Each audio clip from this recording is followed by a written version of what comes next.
Number 14, align your communication with God's. Revelation 22:17 says this, "The Spirit and the bride say, 'Come.' Let anyone who hears this say, 'Come.'" And this is a wonderful passage. It's almost the very last verse, getting close to the end of the Bible. And here we see the people of God, their words match the words of God. The Spirit says, "Come."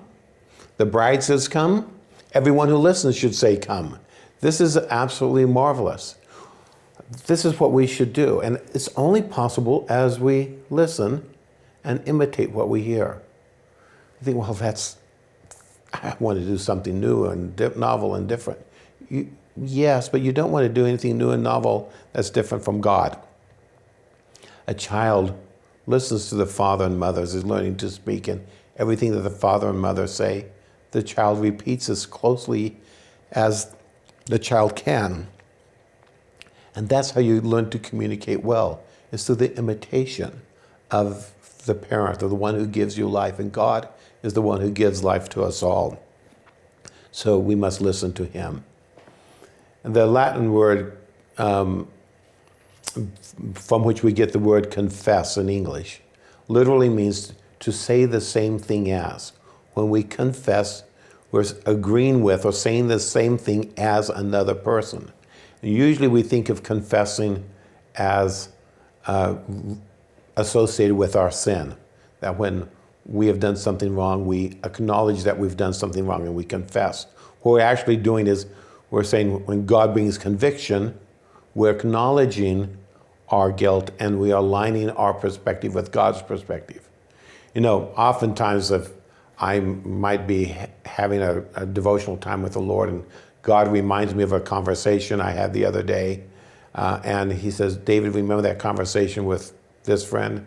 "Yes," he said, "You lied." And I think back and I go, "Oh no, God, I didn't lie.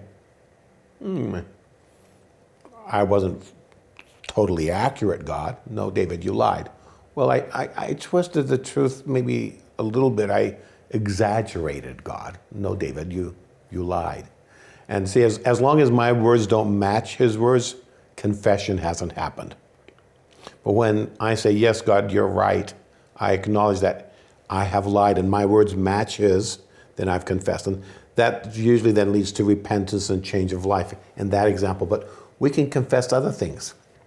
When God says, "David, you're loved," and I'm feeling kind of down and discouraged, I go, "Oh, nah, I'm no good." "David, you're loved and you're precious."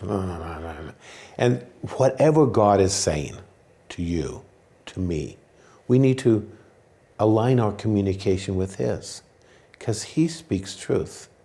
We often do not. And the more we align our communication, we confess, we listen carefully to what he's saying to us and make our words like his, then we learn to communicate in a way that gives life to us and others who will hear us.